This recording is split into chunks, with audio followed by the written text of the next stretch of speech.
Okay, Ramon Goose here for the Guitar Show. This is Coffee Chat. Let me just take a quick sip of my coffee. That's really good. Right, okay, so today what we're going to be talking about is pedals, everything to do with pedals. Why I actually don't like pedals. I hate pedals. I really hate them. But I need them, and you need them too. But, you know, we're going to talk about the pros and cons of pedals. So, the thing about it is, first of all, I want to tell you guys, you've got to learn to love the sound of a guitar and an amp and a lead, nothing else, no pedals. My story began maybe 3 years ago.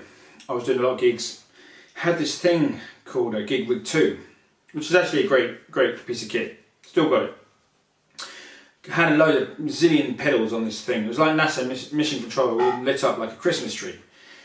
And thing about it was that I'd have to spend 10-20 minutes before a gig just trying to figure out every time how it worked. Maybe that's just me, but old age or something, but you know, it was kind of getting to me. And then if something went wrong, you know, then that's another hassle. And it was really just getting in the way of the creative process of, you know, just strumming a guitar. And you know, it was always like I had to rig up this damn thing every time, you know. So anyway, I just got rid of that. And I've gone back to basics. And what I did actually, I had a summer here in my apartment where I was writing a new album. And I thought, well, what I need to do is just get back to basics, you know, learn to love the sound of an electric guitar through an amplifier. Because really that's what the instrument was. When Leo Fender designed the Stratocaster and the Fender Tweed amp, the instrument was the Fender Tweed amp, which probably didn't have reverb, and a Telecaster. That was it. You just plug your Telecaster into the amp, and that was the sound of the instrument. And there were some amazing records done around that time. And if you wanted reverb, then the studio had a plate reverb in the studio, and that's how you got your reverb. And a lot of bands, like for example Fleetwood Mac, that's how they got their reverb. It was always done off the desk. I'm sure when Eric Clapton played on the Beano, the Blues Breakers album, you know, it sounds beautiful with a bit of touch of reverb, but you know, in the studio he was just playing through a Marshall with no reverb, you know. So, you know, that's a lot of those classic tones were just a guitar and an amp, maybe one or two pedals. You know, Rory Gallagher, what did he use? Treble boost or something, you know, through a Vauxhall. I don't know what his rig was, but it was pretty simple, you know. And I think most guys rig when they were starting off any guitar anyway. The tones we've come to love are the simple sort of tones. Obviously, you've got guys like Andy Summers and The Edge, where the effect has become their whole thing. You know, it's more important than the amplifier. And you know, Steven Wilson, I think, from a band, I can't remember his band, but there's a great guitar player called Steven Wilson. He's like a prog rock guitar player, and he you know, he uses effects in a really cool kind of way. So I'm not taking away from those guys at all here, but I'm just saying, I think a lot of you guys and girls and people like myself, you know, we kind of got away from just the primeval, the simple guitar sound. And that's what we've got to come back to love. We've got to come back and love that sound. So we're just going to go through a few tones today, and just a few techniques just to show you, you know, ways that we can get back into the guitar. Okay, so I turned my amp on. It's a little bit noisy today, so you might hear some hiss. It's a projector amp based on the Filmasound 50s projectors, and for some reason the power is really dirty in my apartment today and creating a lot of noise. So if you hear any hiss, that's what it is. So maybe think about some early sort of Fleetwood Mac sounds where it was just literally a guitar plugged through an amp.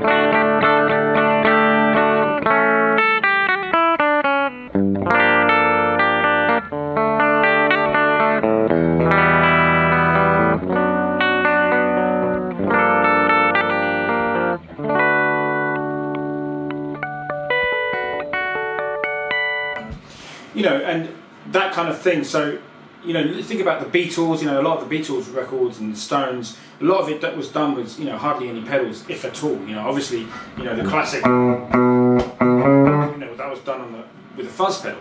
You know, sometimes you need the effects, and you'll see the photo of this video. We've got Jimi Hendrix walking on stage with like a wah and a fuzz, and maybe a Univibe there or something, I don't know. But you know, so I think, you know, if you have 2 or 3 pedals or 4 pedals, you know, I don't know, don't want to put a number on it, but if you have a few that you could be creative with, that's fine, that's fantastic.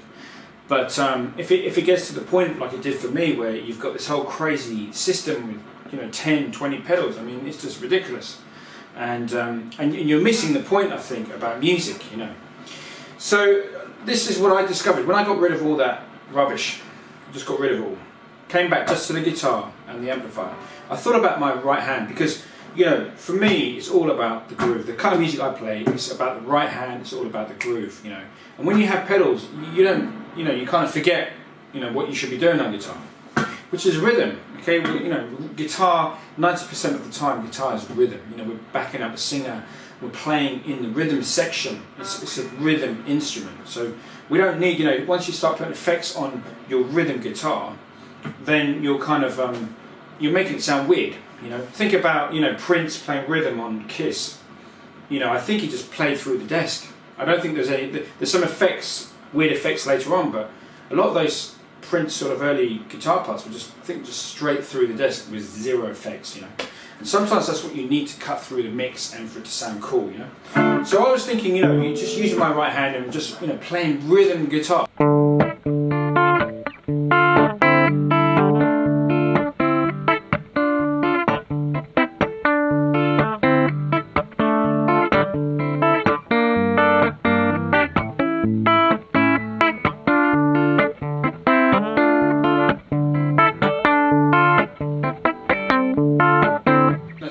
Really simple, but it's got the groove. J.J. Cale, listen to him. He plays pretty much unaffected guitars, and it's quite a dry sound. And there's a song actually I wrote which had that kind of J.J. Cale sort of feel.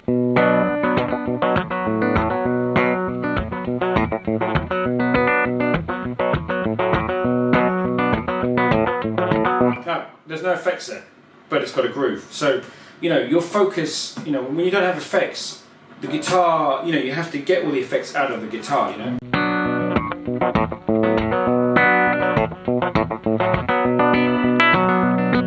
If you want some kind of delayed sounds, you throw in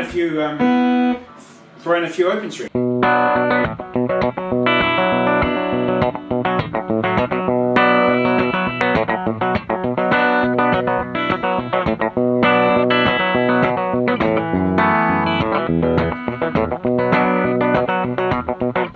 So that's really, me throwing away all my pedals just made me think about my right hand, about the groove.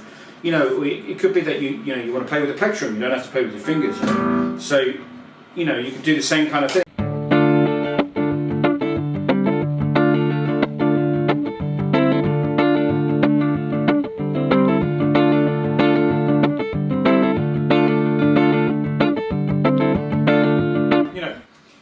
If I couldn't do that, if I couldn't play rhythm guitar with a great groove, I would not want any pedal until I could do that. You don't need pedals. You need to be able to do, or whether it's funk,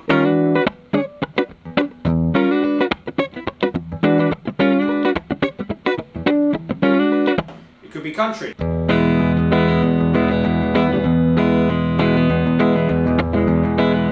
Whatever style you're playing, reggae.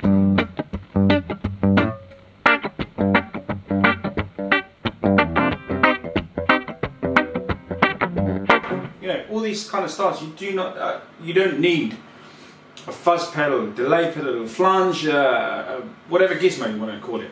You don't need that. You just need a great right hand and a great rhythm. Okay, so I can't really stress enough how important the right hand and groove playing is and rhythm playing is. So that really should be your number one focus. Once you have pedals and things like that, the pedal becomes the focus, and getting weird sounds becomes your focus. And you're not really, okay, you might want to come back to me and say, yeah, but I'm only doing it as a hobby, and I'm only, it's just a hobby, and I can do what I want. It's my money, blah blah blah. Yeah, you can say that to me, and that's fair enough. That's a fair enough, very very valid argument. Let me drink some coffee before I reply to this scenario.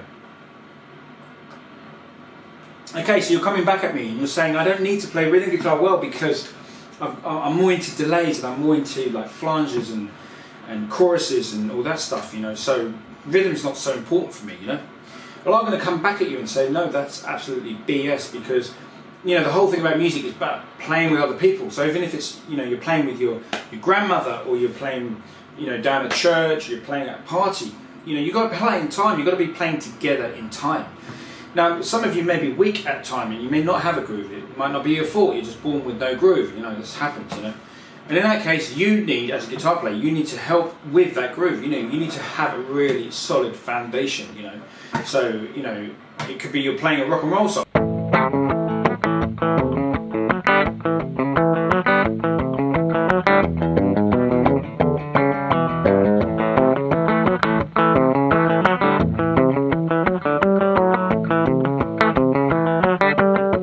That's a groove for everyone to play along to. You know, if you're amateur musicians, you're supplying the groove. Now, how can your focus be the groove if you've got 10 gizmos on the floor that you're stomping on? So, you know, my advice, and I'm going to tell, you know, I tell everyone this, is lose the pedals. Get rid of every single pedal until you can play in time and you have a great groove. Then get a pedal. Okay, when you get a pedal after that, you're going to sound amazing. Trust me, you're going to sound beautiful, you know, because you're in time. You've got a fantastic groove. It's infectious, but it's delayed, so it's going to sound nice and airy. Okay, if you're playing out of time and you've got a delay, it's going to sound awful. If you've got you know, chorus on your out of time playing, it's going to sound awful. So, and I'm not saying you don't have to be, you know, I'm not talking about being, you know, Aldo Meola type good. I'm just talking about playing a good groove, which could be strumming 3 chords.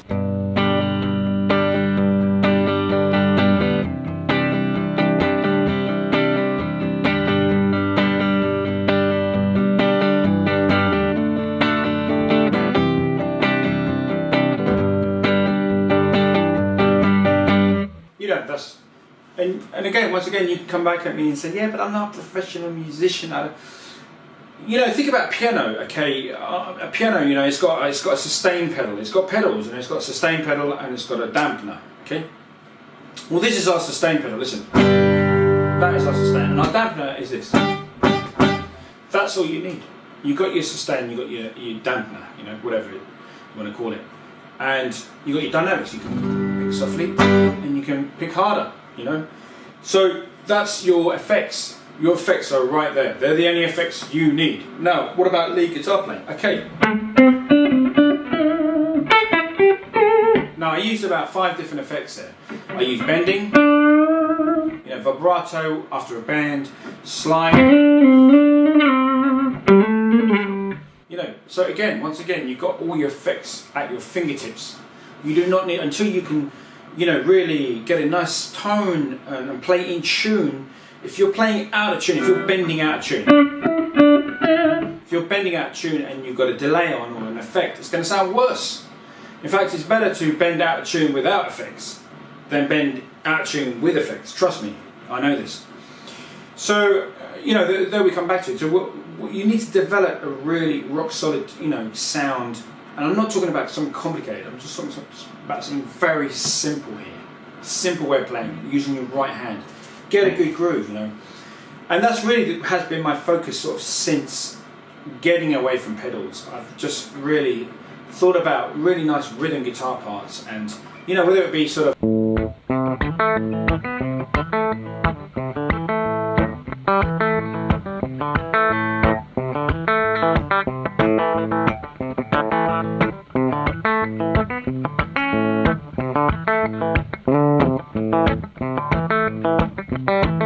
again there.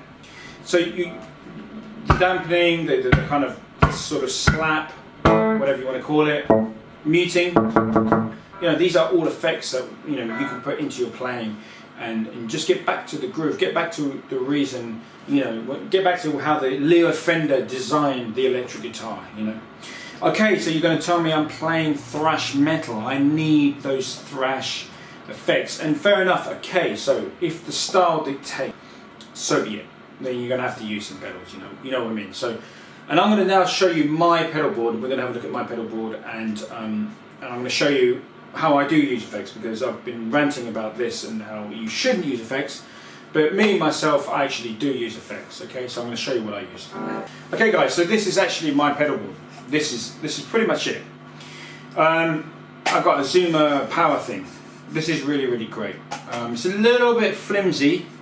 It's kind of, I need to screw a few things back because it's sort of gigging wise, it's starting to fall apart. But anyway, it's very, very good. It's you've got loads of power options and you're never going to run out. Yeah, at least not me anyway. I'm going into this thing here. This is a fuzz pedal, and there's a guy called Thorpe Effects. And before he started his company, I think he made just some one-offs and stuff. And this is just one of his one-offs that he made. And for some reason, it just sounds great with my guitars. You know, I've played 20 fuzzes, and this one just works with all of my personal guitars. Now, I'm not saying this is the best fuzz. It's just the best fuzz for me and my gear. You know, I've wanted to use other fuzzes. I've wanted to use Shinee, you know, vintage fuzz, but it just doesn't sound good with my equipment. So I've gone back to this, and this is basically a fuzz face replica, which is kind of strange because I don't actually like fuzz faces, but for some reason this is a great pedal. So that's pretty much it. This is a Soft 2. This is the best pedal in the world if you play a Strat. It's pretty good if you play a Telecaster, and it sucks if you play a Les Paul or a humbucker guitar. So, you know, initially my thought was, okay, I need one overdrive for a Strat, and I need one overdrive for, you know, a humbucker guitar. And then I thought, no, what do I need two overdrives? I just need one, and I'm going to make it work. So the way I make this work with the Les Paul is that I just probably roll off a bit of treble on the Les Paul, on the knob on the Les Paul, and maybe a bit of volume, and then it kind of works. It's not amazing. Like I said, it's not designed for a humbucker, but it sounds fantastic with my Cudicasters and my Tellies and my Strats. So that's a Soft 2, and this is free to tone. Make these, so you can buy these. You can buy these anyway. And this is a free to tone delay. And as far as delays go, I do love delays for like a longer delay and a slapback, and something to get like that kind of slapback 50s Memphis sort of sound. And this has got four different variations of it. So you can have a slapback, a long delay, and a chorus delay, or whatever, you know, whatever you want. And it's got loads of features, but I just use it in a very simple way. Just for, I think I use about 2 delays on it, and that's it. So really, that's it. That is my setup, you know. So you've got a delay, an overdrive, and a fuzz, and that's it. I don't want anything else, you know. Anything else, I think, for me is too much. Now, I do have a really good reverb pedal. This is a Carl Martin. I actually reviewed this on this channel. This is amazing. It's like it's probably one of the best pedals ever made. It's a spring reverb, so it's actual springs inside a pedal, and it sounds fantastic. It's got a really haunting spring reverb sound. It's incredible. But you know, most amps that I use, if I'm renting an amp, it has reverb already, so I don't tend to take this out too much. And even if an amp doesn't have reverb, I've got my delay, I've got my slapback delay, so that kind of tends to work. But I do use this occasionally, so this is really good. And I just put it on top of the amp, you know. So this is actually a piece of kit that I do tend to use from time to time. It's a Victoria Reverberamo, and it does a kind of harmonic trem and a reverb unit all in one. It's pretty good, sort of valvey sound, so I highly recommend this. But I don't use it all the time. But if I can transport it, so for touring and stuff, I'll use it, but not for a one-off gig. Okay, so I'm going to just demonstrate some sounds now with the Cudacaster. And once again, when I was sort of not using effects for a couple of years, just writing this album, new album of mine, it was just interesting toying around with different sort of grooves, just with, you know, without effects, and just getting back into groove playing.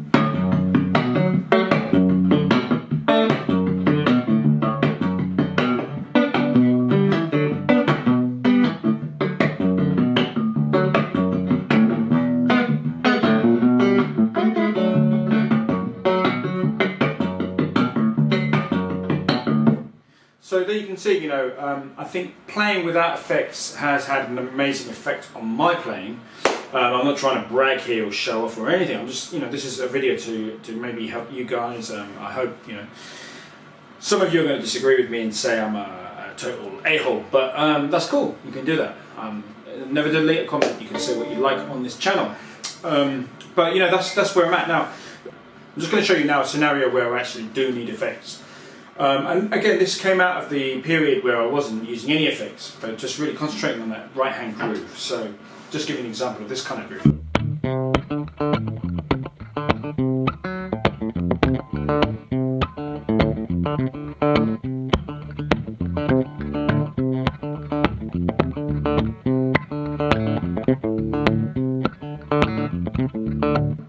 So I'm really focusing on my groove, my right hand, and having that, that consistency of groove. And I think, not having the effects for that period of time really made me focus on that part of guitar, which was a wonderful thing. So now when I'm bringing the effects back, I wanted to get sort of a slap back of a sort of a Memphis, Sun studio sort of vibe. So just check this out.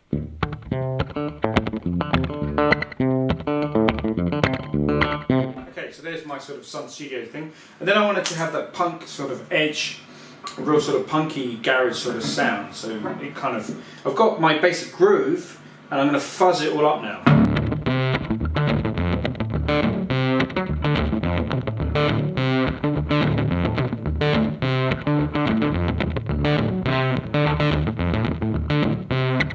And it's kind of cool because the fuzz sometimes collapses almost, and you lose the kind of the fundamental, the main sort of hit of the note. You kind of lose it. It makes it fun.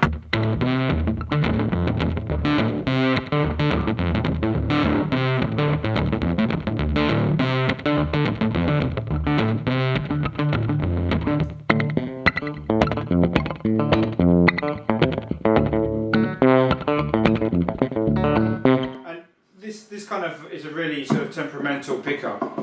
So the fuzz just kind of rounds everything off really.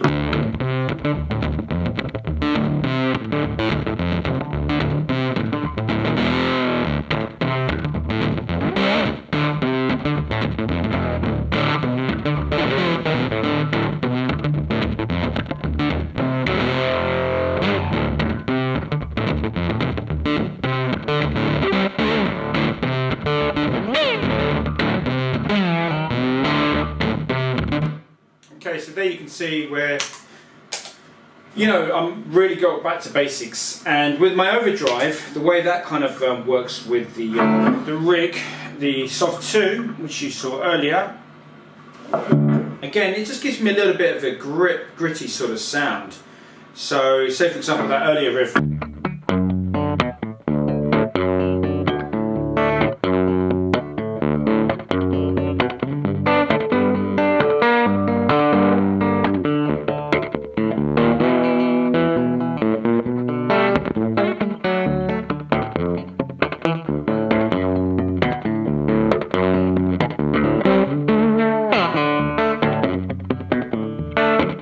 Again, gives me sort of quite a vintage, maybe a tweed amp breaking up, whereas you wouldn't be able to get that if your amp, unless your amp's breaking up, and maybe you're playing in your living room or a small place, and you want that overdrive, that bit of grit, So there you go. That's really the extent of my pedal use now. And bear in mind, I'm somebody that was using flanges and echoes and created 3 different echoes and compressors. And you think, a compressor? Do you need a compressor?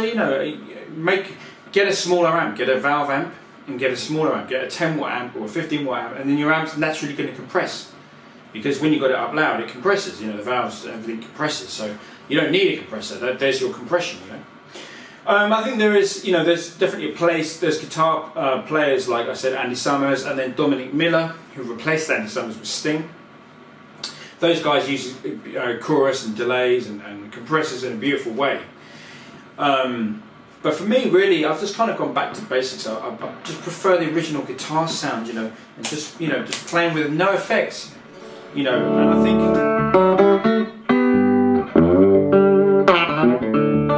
the guy that's going to play with no effects is going to be, the one that everyone looks out for. The guy that just plays with the pure sound. When I say guy, I mean woman, man, whatever. The person that plays with the most simple sound is going to be the person that's everyone's looking to, because that's ultimately what we're all trying to get to. So I think the moral of this story, the moral of this video is just learn to love a guitar through an amp again. Play that for a year, play that for a year and get your right hand sorted, get your groove sorted, and then you can add as many effects as you want. You can add 100 effects. You can be playing foot tapping and all these different effects. But if you haven't got your groove sorted out, and you're having problems playing a rhythm part, then don't get any effects, don't play with effects, please. Please just concentrate, concentrate on, I beg you, just concentrate on playing rhythm guitar with a great groove. That's all you need to do. You do not need effects to do that. If you've got effects, sell them. Sell those effects. And just learn to play a groove, you know, with your guitar and your amp. You know, whether it's funk guitar, whether it's reggae, whatever your music is. You know, just play that with a great groove. Play your lead guitar with a great, you know, groove. Whatever you need to do. And then bring the pedals back. And you're going to be amazing.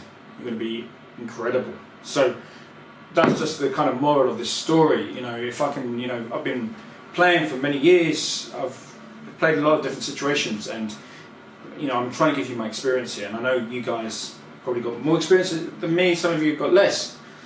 But you know, let's just come back to basics and let's just get into the guitar and the amp sound, and you know, stop watching all these bloody pedal videos. You know, just don't watch them. I mean, like I said, I'm still going to be doing some pedal videos on this channel. You know, I'll still do some because there are some good pedals out there, and I still do like pedals and I still use pedals. But I just want to say, guys, I don't want to rant on forever here. But just, you know, get used to the guitar at home. Don't play pedals. Why are you playing pedals at home? You don't need them. You use them for the gig. Don't use them at home. You know. And if you haven't got a gig, well, get a gig. You know, get a gig, even if it's just playing with some friends. You know, opening some beers and playing with some friends. Whatever. Okay, Ramon Goose signing out. I love you all. God bless. See you soon.